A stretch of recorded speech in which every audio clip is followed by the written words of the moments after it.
It's the Brad and John Show. It's the Brad and John Show. Today's date is Monday, April 21st, 2025. This is C Block. Okay, did you get the golf cart thing I sent you? I did. It's fantastic. It says golf cart parking only. Yes. And there's a list of, this is municipal code 340.105, and it has 1, 2, 3, 4, 5, 6, 7, 8 bullet points and talks about all the rules and regulations in Cottleville with the golf carts.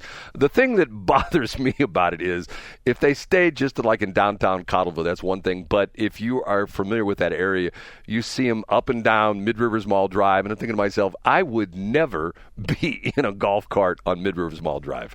No thanks, no how, no way, just I don't quite get it. Don't understand. Okay, the thing I was talking about was there is a case that's been, I can't remember what state this is in, and they say this is going to probably end up in the Supreme Court, that if you are an 18-year-old man or woman, 18-year-old citizen of the United States, 18, 19, and 20, you are not allowed to buy a handgun. And the case is being tried because of the fact that this is by some of the gun groups. What's interesting about it is you can buy a rifle, you can buy a long gun, but you can't buy a handgun. Now, the interesting thing about it is it's not that it's illegal for you to have a handgun. If your dad, when you turn 18, your dad gives you a pistol or semi-automatic revolver, whatever it is, that's not illegal. But it's illegal for you to go to Cabela's or your local gun store and buy a gun.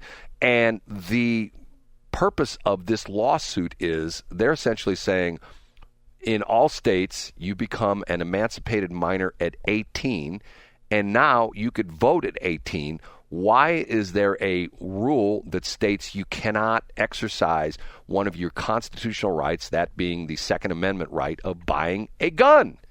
Which I think is sort of interesting. Your input on this, John? Yeah, well, so to play devil's advocate, you can drive at 16, so why can't you vote at 16?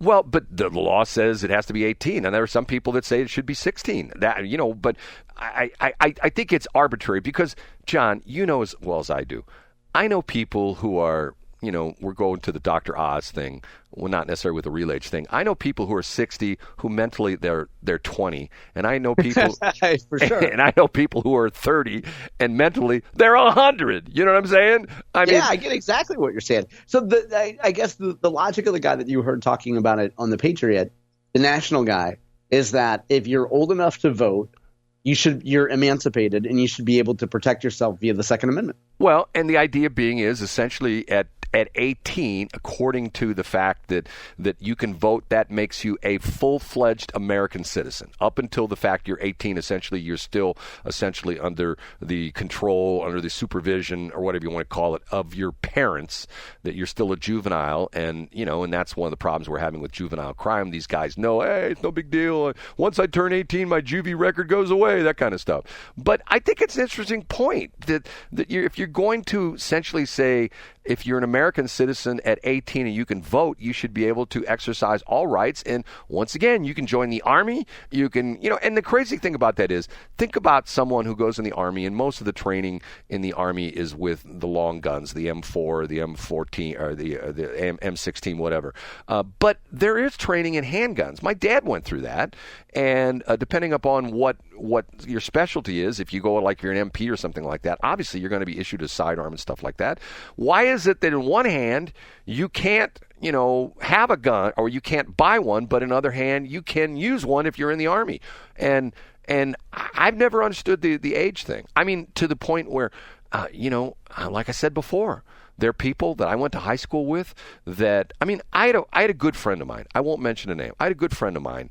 And my mom always felt sorry for him because his parents grew him up way too quick. Like when he was like 6 or 7 years old, they tell him there was no Easter Bunny, there was no Santa Claus. And my mom used to always call him the oldest young kid she knew. And she called him like an old man in a kid's body, because he was mature way beyond his actual years. And then you have other people that, we all know those people who have never left college dorm life or college frat life, even though they're in their 40s, 50s, and 60s. Get what I'm saying, John? Yeah, I get exactly what you're saying there, for sure. And I think the whole thing, and I'm not necessarily saying that it's important for 18-year-olds to be able to go to the gun shop and buy themselves a Glock 19. I just think it's one of those interesting things. When he said that, I thought to myself, you know what, he's got a point. If you become essentially a full-fledged American citizen at 18, where you can vote and you can decide the future of this country, why can't you exercise all your rights? Now, then people are going to come along and say, well, you can't drink at 18 either. And I go, okay, I see that. It's one of those things. But remember, we used to have in Missouri, in Illinois, they used to have the 19-year-old beer and wine thing. And that was very problematic because I worked for a police department back in the day over in Illinois.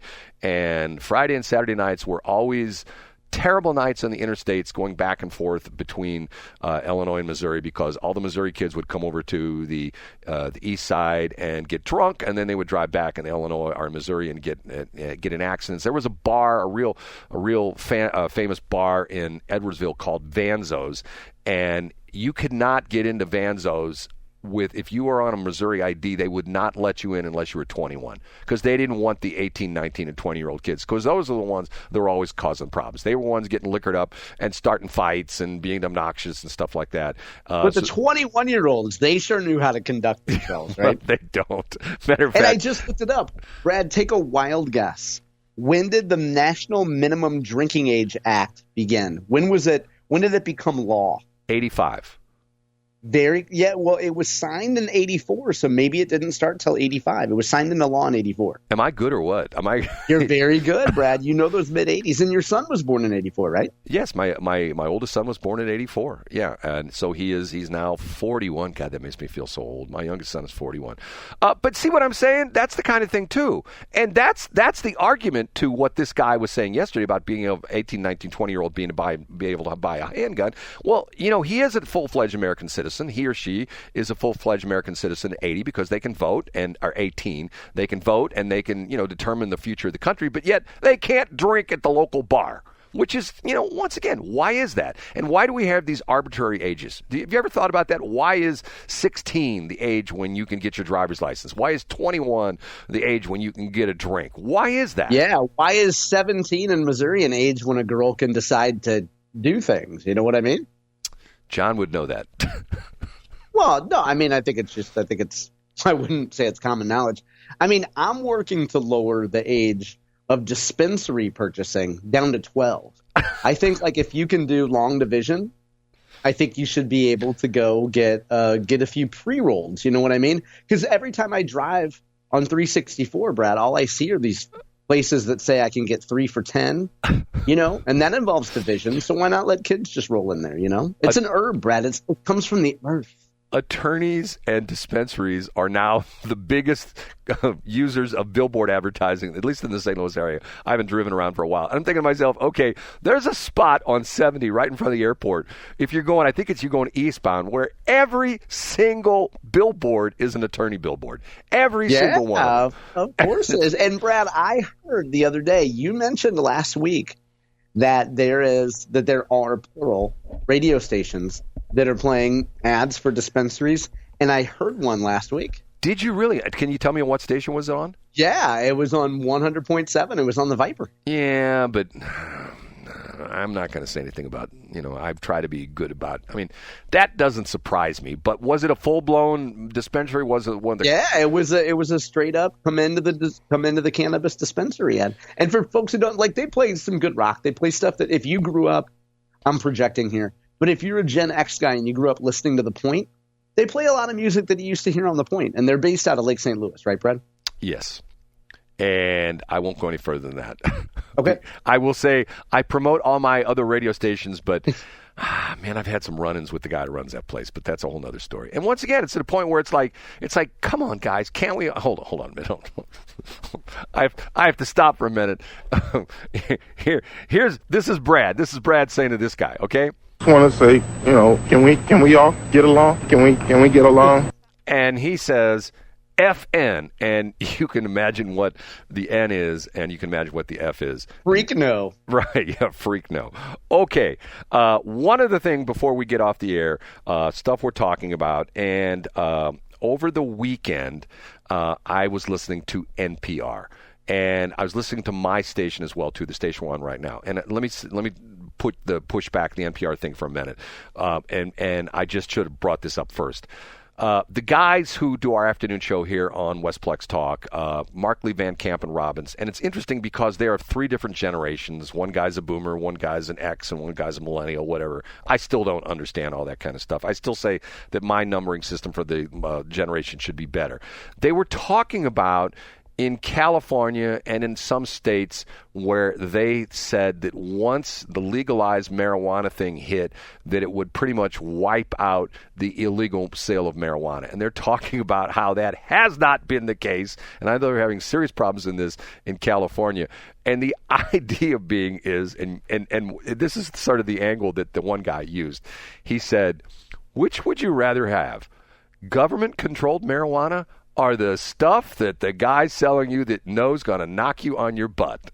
And I'm thinking to myself, he's got a point, you know. It's a pretty good point, right? Yeah. If you're saying, you know, the government has to, you know, like in the state of Missouri, they have to test all the marijuana. It has to meet these requirements, and you go like, I want the stuff that's going to kick my butt. I don't want that government-controlled stuff.